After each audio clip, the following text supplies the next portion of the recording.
Ada pertanyaan, mohon nasihatnya kepada Ustadz yang pada saat ini belajar berbagai mazhab digemari oleh para penuntut ilmu, Ustadz.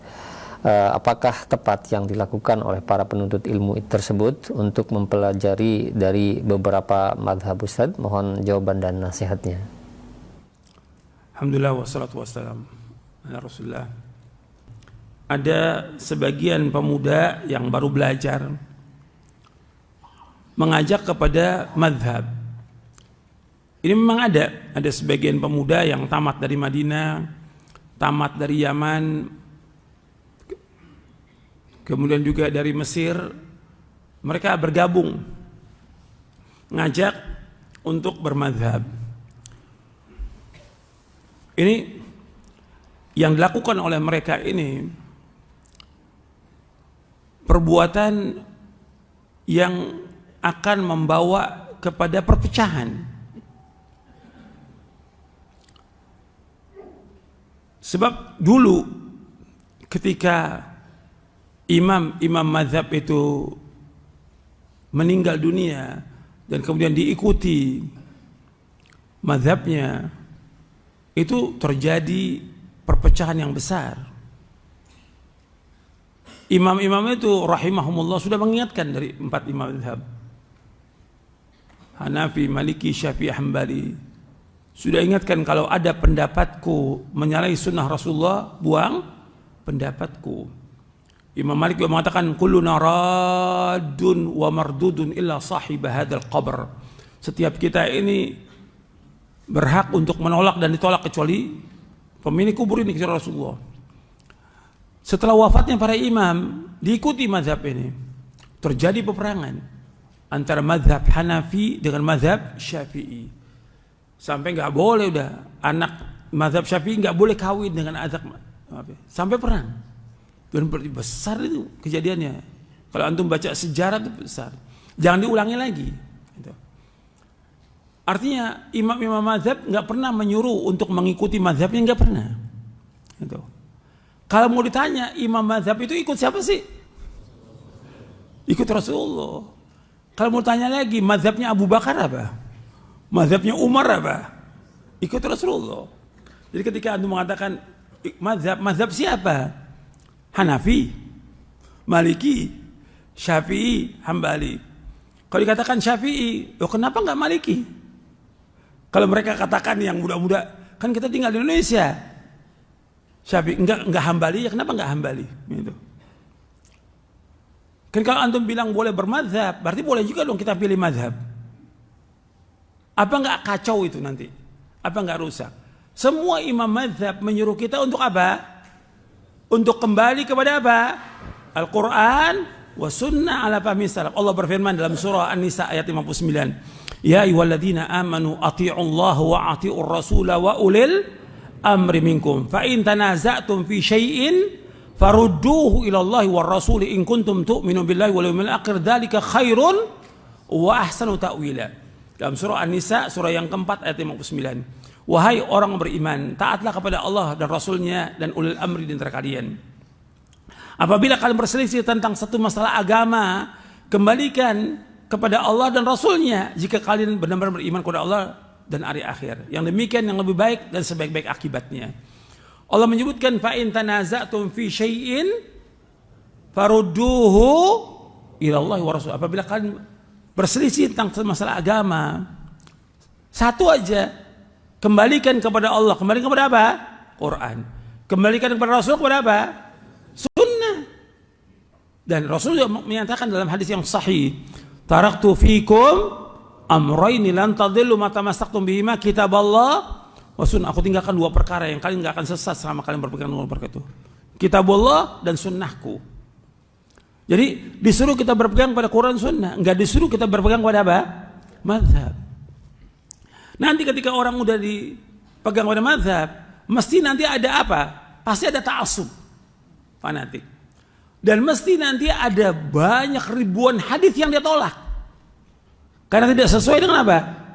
Enggak sesuai dengan mazhab. Antum kembali lagi ke belakang nanti. Udah enggak, kita ikut mazhab aja. Meski udah dalil. Ya rusak nanti agama dengan cara yang seperti ini. Jadi ini saya melihat gelagat yang seperti ini nggak disadari, ini merusak Islam. Nggak disadari bahwa ini akan merusak dakwah yang paling asasi dalam Islam. Dakwah apa? Tauhid. Ini nggak disadari ini. Apa dakwah yang pertama kali ngajak orang mazhab atau tauhid? Tauhid. Ini dakwah mengajak mazhab ini merusak dakwah tauhid. Merusak dakwah tauhid.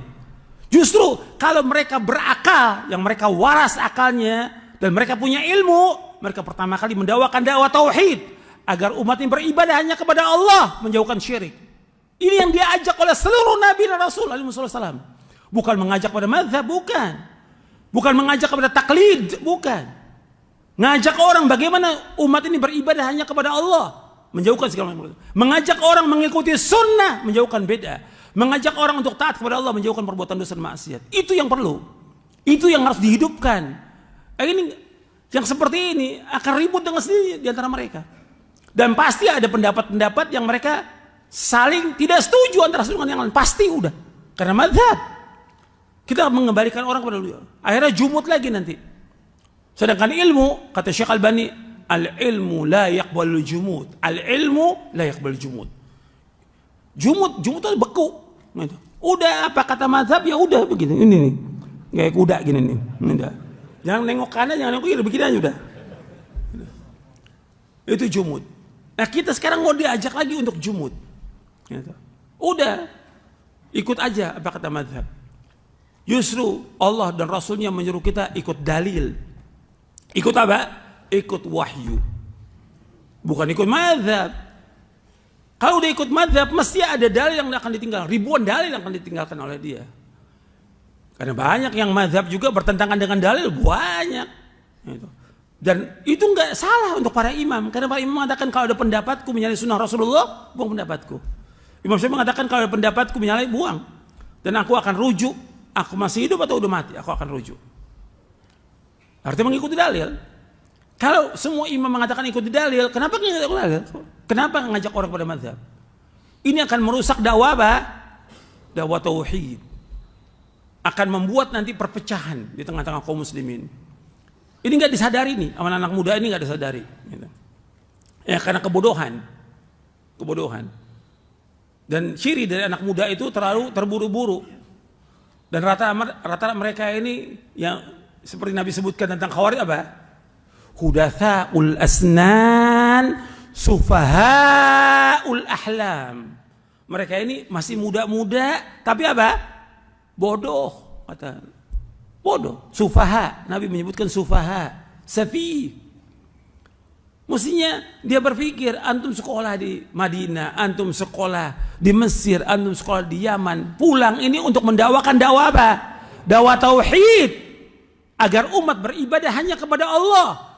Umat ini banyak masih berbuat syirik, jutaan umat di Indonesia ini berbuat syirik, menyembah kepada kubur, batu, pohon dan yang lainnya. Kok antum masih sibuk dengan masalah fikih? Mudah, masalah fikih masalah mudah. Tidak sulit. Tapi ngajak umat untuk mendakwakan Allah ini butuh perjuangan. Bagaimana orang agar beribadah hanya kepada Allah? Itu tujuan kita. Allah menciptakan kita untuk itu. Wa ma khalaqtul jinna wal insa illa liya'budun. Tidak kuciptakan jin dan manusia untuk beribadah kepadaku. Itu yang antum ingat tuh. Bahwa kita sekolah, kita belajar, kita sampai ke Madinah, sampai punya gelar doktor, kita kemana? Tujuan kita pulang untuk mendakwakan dakwah tauhid. Menjauhkan segala macam, mendakwakan dakwah sunnah, menjauhkan bid'ah. Meskipun dibenci oleh orang, meskipun dimusuhi oleh orang, itu sunnatullah. Nggak akan Allah robah sunnah itu. Dibenci, dimusuhi, itu sunnatullah. Tapi dakwah nggak boleh berhenti selama ada langit dan bumi, sampai kita diwafatkan oleh Allah dalam keadaan Allah ridho kepada kita. Dakwah tauhid, tauhid dan tauhid itu perhatikan tuh. Jangan yang lain, jangan mazhab. Antum bikin pecah belah umat ini, jangan. Dan pegang pada wahyu. Kita akan berada di atas siratal mustaqim. Allah berfirman dalam surah Az-Zukhruf, "Fastamsik billadzi uhiya ilaika innaka 'ala siratim mustaqim." Pegang dengan teguh wahyu yang Allah turun kepada kamu. Kamu berada di jalan yang lurus. Jangan kepada mazhab, Quran wa sunnah ala fahmi salaf. Kalau mengatakan kan mazhab juga pegangnya Quran sunnah, apa semua? Tidak. Apa semua imam mazhab mengetahui tentang Quran Sunnah? Ada yang dia nggak tahu juga. Ada yang dia belum dapat dalilnya. Ada juga yang doib yang kemudian dia pegang dengan pendapat yang doib itu. Ada. Tapi mereka mengatakan tetap kembalikan semuanya kepada Quran dan Sunnah. Semua yang mengatakan demikian. Ya saya pikir cukup sampai sini. Mudah-mudahan bermanfaat. Wassalamualaikum warahmatullahi wabarakatuh. Alhamdulillah rabbil alamin.